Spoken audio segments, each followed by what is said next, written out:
নমস্কার, দেখছেন talk to Bangla. আমি অভিষেক রয়েছে আপনাদের সাথে। এই মুহূর্তে যে খবর নিয়ে উপস্থিত হয়েছে, এনডিএ সরকারের কিন্তু এই মুহূর্তে আবারও কপালে চিন্তার ভাঁজ, এবং তার কারণ কিন্তু মল্লিকার্জুন খাড়গে, কংগ্রেস নেতা তথা রাজ্যসভার বিরোধী দলনেতা, তিনি এবার একটা চিঠি লিখলেন যে ডেপুটি স্পিকার সেই পদটাতে কাউকে না কাউকে নিযুক্ত করতে হবে লোকসভায়। তার কারণ 2019 সাল থেকে 2025 সাল এখনো পর্যন্ত কোনো ডেপুটি স্পিকার লোকসভাতে নেই, এবং শেষ ডেপুটি স্পিকার ছিলেন 2014 সাল থেকে 2019 সাল পর্যন্ত। সেই সামগ্রিক বিষয়টা উল্লেখ করে মল্লিকার্জুন খাড়গে, কংগ্রেস নেতা, একদম প্রধানমন্ত্রী নরেন্দ্র মোদীকে উদ্দেশ্য করে একটি চিঠি লিখেছেন। সেই চিঠির কপি দেখাবো, তাতে কি লেখা আছে অবশ্যই জানাবো আপনাদের, এবং তার সঙ্গে মল্লিকার্জুন খাড়গে নিজের এক্স হ্যান্ডেলে কি বক্তব্য রেখেছেন সেটাও আপনাদের সরাসরি কোট আনকোট পড়ে শোনাবো। এবং অবশ্যই এই মুহূর্তে এনডিএ সরকার কিন্তু আরও একবার চাপে পড়লো, তার কারণ ডেপুটি স্পিকার যে পদে নিযুক্ত করার কথা বলা হচ্ছে, সেই ডেপুটি স্পিকার পদে কিন্তু নিযুক্ত করা হয় বিরোধী দল থেকে কোনো ব্যক্তিকে। ঠিক যেমনভাবে স্পিকার নিযুক্ত হন মূলত শাসক দল থেকেই, সেটাই এই মুহূর্তে এতদিন পর্যন্ত ভারতীয় সংবিধানের ট্রেন্ড আমরা দেখে আসছি, ঠিক তেমনভাবেই কিন্তু বিরোধী দল থেকে কেউকে একদম সরাসরি ডেপুটি স্পিকার পদে নিযুক্ত করা হয়, যাতে একদম শাসক পক্ষেরও কথা স্পিকার ঠিক যেমন শোনেন, যতটা গুরুত্ব দেন শাসক পক্ষের এমপিদের, ঠিক ততটাই গুরুত্ব যাতে বিরোধী পক্ষের এমপিরাও পায়, সেটা দেখভাল করেন একদম ডেপুটি স্পিকার। সেটা ভারতীয় সংবিধান 93 নম্বর ধারায় কিন্তু সেটা লেখা আছে। সেই সমস্ত খবরের ডিটেলসে যাওয়ার আগে অবশ্যই টক টু বাংলা ইউটিউব চ্যানেলটিকে সাবস্ক্রাইব করে দিন। সেই খবরে আপনারা জানেন যে এই মুহূর্তে একদম ওয়াকফ অ্যামেন্ডমেন্ট বিল সংক্রান্ত বিষয়ে কিন্তু একদম মোদী সরকার বেশ খানিকটা চাপে রয়েছে। তার কারণ সুপ্রিম কোর্টে ওয়াকফ অ্যামেন্ডমেন্ট বিল সংক্রান্ত মামলায় রায় যেটা হয়েছে সেটা কিন্তু এখনো পর্যন্ত সামনে আসেনি, কিন্তু সুরক্ষিত রয়েছে।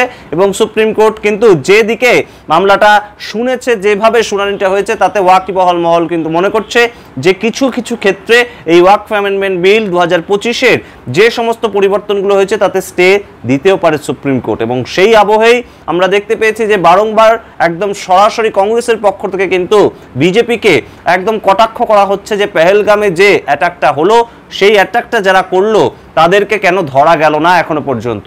এবং অন্যদিকে আমরা দেখতে পেয়েছি যে একদম মহারাষ্ট্রের ভোট নিয়ে রাহুল গান্ধী কটাক্ষের পর কটাক্ষ করেছে যে মহারাষ্ট্রের ভোটে কারচুপি করেছে বিজেপি সরকার, এবং সেটা নিয়েও কিন্তু রীতিমতন চাপে রয়েছে ভারতীয় জনতা পার্টি। এবার যে ঘটনাটা ঘটলো সেই সমস্ত আবহেই কিন্তু আরও একটা মিসাইলের মতন একটা চিঠি পাঠালেন রাজ্যসভার বিরোধী দলনেতা এবং কংগ্রেস নেতা মল্লিকার্জুন খাড়গে, এবং তিনি তার চিঠিতে একদম সরাসরি প্রধানমন্ত্রীকে উদ্দেশ্য করে লিখলেন যে ভারতীয় সংবিধানের 93 নম্বর ধারা অনুযায়ী স্পিকারের পরেই লোকসভার মধ্যে স্থান হচ্ছে ডেপুটি স্পিকারের, এবং সেই পদটা দুটোকেই একদম ব্যালেন্স করে রাখা, সেটাকে কিন্তু অত্যন্ত গুরুত্বপূর্ণ সংবিধান রক্ষার জন্য, গণতন্ত্র রক্ষার জন্য। এবং সেই জায়গায় তিনি একদম সরাসরি আর্টিকেলের কথা উল্লেখ করে তার চিঠিতে লিখছেন, Constitutionally, the Deputy Speaker is the second highest presiding officer of the House after the Speaker।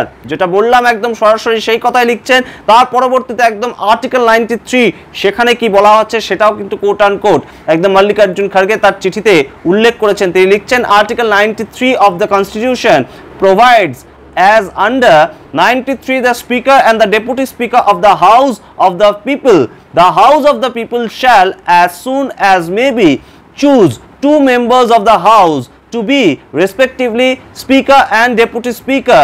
একদম কোট আনকোট কনস্টিটিউশন থেকে কিন্তু তিনি তুলে দিয়েছেন তার চিঠির মধ্যে, এবং সরাসরি তিনি কিন্তু প্রধানমন্ত্রীকে রিকোয়েস্ট করেছেন যে ডেপুটি স্পিকার চুজ করা হোক, এবং সেটা কিন্তু কনস্টিটিউশনের 93 নম্বর ধারা অনুযায়ী একদম খুব গুরুত্বপূর্ণ। এবং তাছাড়াও এই চিঠি তিনি অ্যাটাচ করে দিয়েছেন তার এক্স হ্যান্ডেল, এবং তাছাড়া এক্স হ্যান্ডেলে তিনি যা লিখছেন সেটা কিন্তু আরও গুরুত্বপূর্ণ। কোট আনকোট তিনি কিন্তু অভিযোগ করছেন যে 2019 সালের পর যে গত লোকসভাটা গেছে সেখানেও কোনো ডেপুটি স্পিকারের পদ ছিল না, এবং 2024 সালে 18 লোকসভা নির্বাচিত হওয়ার পরেও তারপরেও একটা বছর কেটে গেছে মোদী সরকার আমলে, সেখানেও কিন্তু কোনো ডেপুটি স্পিকারের পদ নেই। এবং মনে করিয়ে দিই যে লোকসভার স্পিকার ওম বিড়লার বিরুদ্ধে কিন্তু বিরোধী দলের পক্ষ থেকে বারংবার এই অভিযোগ উঠেছে। আমরা দেখতে পেয়েছি যে ওম বিড়লা কিন্তু বিরোধী পক্ষের কোনো কথা শুনতে চান না, এবং যখনই বিরোধী পক্ষের এমপিরা একদম লোকসভার অভ্যন্তরে প্রধানমন্ত্রী কিংবা সরাসরি বিজেপিকে উদ্দেশ্য করে আক্রমণ শানাতে যায়, তখন কিন্তু তাদের এমন অভিযোগ আমরা শুনতে পেয়েছি যে মাইক বন্ধ করে দিয়েছেন স্পিকার,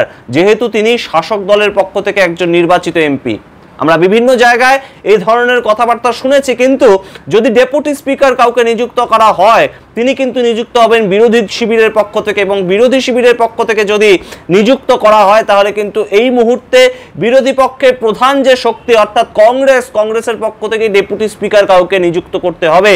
এবং সেই ক্ষেত্রে বলাই বাহুল্য যে বিরোধী পক্ষের কথা সমান গুরুত্ব দিয়ে শুনবেন ডেপুটি স্পিকার, সেটাই কিন্তু দস্তুর। এবং 2019 সাল পর্যন্ত লোকসভায় কিন্তু ডেপুটি স্পিকার পদ ফাঁকা ছিল না, এবং AIDMK তাদের পক্ষ থেকে কিন্তু লোকসভার শেষ ডেপুটি স্পিকার চুজ করা হয়েছিল।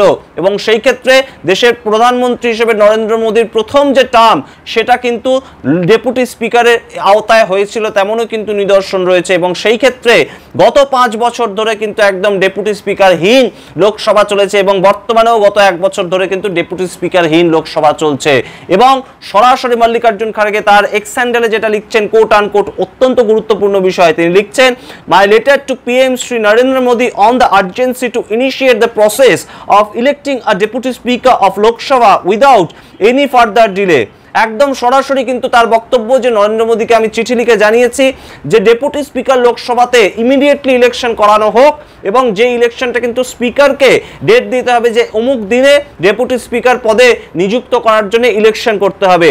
এবং সেটা তিনি সরাসরি লিখছেন। তার পরবর্তীতে তিনি লিখছেন from the 1st to the 16th Lok Sabha every house has had a deputy speaker. By and large it has been a well-established convention to appoint the deputy speaker from among the members of the principal opposition party। অর্থাৎ যেটা বললাম মূল যে প্রতিপক্ষ, মূল যে বিরোধী দল তাদের পক্ষ থেকে কিন্তু ডেপুটি স্পিকার চুজ করা হয়। এবং মল্লিকার্জুন খাড়গে কিন্তু একদম সরাসরি বলছেন যে প্রথম একদম ভারতবর্ষের প্রথম যে লোকসভার টার্মটা ছিল প্রথম 5 বছর, সেখান থেকে 16তম যে টার্ম লোকসভায় সেই পর্যন্ত কিন্তু একদম ডেপুটি স্পিকার পদে নিযুক্ত করা হয়েছিল বিভিন্ন ব্যক্তিদের, কিন্তু তারপর 17 নম্বর টার্মে কিন্তু হলো না, এবং 18 নম্বর টার্মেও এখনো পর্যন্ত ডেপুটি স্পিকার পদটা ভ্যাকেন্ট রয়েছে। তারপর তিনি তার চিঠিতে শেষে লিখছেন however for the first time in the independent India's history this position has remained vacant for 2 consecutive Lok Sabha terms. যেটা আমরা বললাম যে 17তম লোকসভা এবং অষ্টাদশ লোকসভার প্রথম বছরে এখনো পর্যন্ত কিন্তু ভ্যাকেন্ট রয়েছে সেই পদটা। এবং তিনি বলছেন no deputy speaker was elected during the 17th Lok Sabha and this concerning precedent continues on the ongoing 18th Lok Sabha. সুতরাং এখনো পর্যন্ত কোনো ডেপুটি স্পিকার পদে কাউকে নিযুক্ত করা হয়নি, শুধুমাত্র 17তম লোকসভাতেই নয় 18তম লোকসভাতেও একই দস্তুর চলছে। তিনি শেষে আবারও কিন্তু একদম তার যা বক্তব্য সেটা আবারও এই একদম তার এক্স হ্যান্ডেলে তিনি লিখেছেন this does not augur well for India's democratic polity and is also in violation of well laid out provision of the constitution। একদম তারপর তার চিঠি তিনি অ্যাটাচ করে দিয়েছেন। সুতরাং মল্লিকার্জুন খাড়গে এই মুহূর্তে রাজ্যসভার বিরোধী দলনেতা, তিনি কিন্তু আবারও কোথাও গিয়ে INDI এর জোটের পক্ষ থেকে একটা সরাসরি মিসাইল ছাড়লেন NDA জোটের পক্ষে, এবং সরাসরি কিন্তু এই মুহূর্তে ভারতীয় জনতা পার্টি লোকসভার অভ্যন্তরে বারংবার যে বিভিন্ন সময় আমরা দেখতে পেয়েছি যে স্পিকারের সাহায্য নিয়ে বলা যেতে পারে একদম কিন্তু তাদের যে একদম কথাগুলো সেগুলো রেকর্ড করে, এবং বিরোধীদের কথা বিভিন্ন সময় কিন্তু রেকর্ড করাও হয় না, কিংবা বিরোধীদের কথা বলতে গেলে বিরোধীরা যখন বাইরের কোনো প্রসঙ্গ টেনে আনেন, বাইরের কোনো বিভিন্ন ইন্ডাস্ট্রিয়ালিস্টদের কথা টেনে আনেন, তাদের সঙ্গে শাসক পক্ষের বিভিন্ন নেতা মন্ত্রীদের যে যোগসাজশ সেই সমস্ত কথা টেনে আনেন, আমরা দেখতে পেয়েছি যে একদম সরাসরি স্পিকার ওম বিড়লা তিনি একজন সুপারভাইজারের মতন কিন্তু বলেন যে এই সমস্ত কথা সদনের বাইরের কোনো ব্যক্তির কথা কিংবা নাম কিন্তু এখানে নেওয়া যাবে না। অর্থাৎ কোনোভাবেই কিন্তু বিরোধিতা, মোদী সরকারের বিরোধিতা সেটা কোনোভাবে অ্যালাউ করা হয় না। কিন্তু ডেপুটি স্পিকার হিসেবে যদি কংগ্রেসের পক্ষ থেকে কাউকে চুজ করা হয় এই চিঠির পরিপ্রেক্ষিতে, তাহলে বলাই বাহুল্য যে একদম সরাসরি বিরোধীদের যে আওয়াজ সেটা কিন্তু আরো অনেকটা তীব্র হবে ডেপুটি স্পিকারের সাহায্যে, এবং অবশ্যই বিরোধীরা কিন্তু একদম মন খুলে একদম আক্রমণ শোনাতে পারবেন মোদী সরকারকে। এবং আগামী 4টে বছর কিন্তু একদম ভারতীয় গণতন্ত্র ঠিক যেভাবে কনস্টিটিউশন বলে দিয়ে গেছে, কনস্টিটিউশনের 93 নম্বর ধারা বলে দিয়ে গেছে, সেই অনুযায়ী চলতে পারবে। সুতরাং আপনারা কি মনে করেন ডেপুটি স্পিকার কতটা গুরুতর এই মুহূর্তে মোদী সরকারের আমলে? আপনারা অবশ্যই আপনাদের মতামত কমেন্ট বক্সে কমেন্ট করে জানান। দেখতে থাকুন টক টু বাংলা। প্রত্যেকটি ভিডিও লাইক কমেন্ট শেয়ার করুন, এবং অবশ্যই টক টু বাংলা ইউটিউব চ্যানেলটিকে সাবস্ক্রাইব করুন। ধন্যবাদ।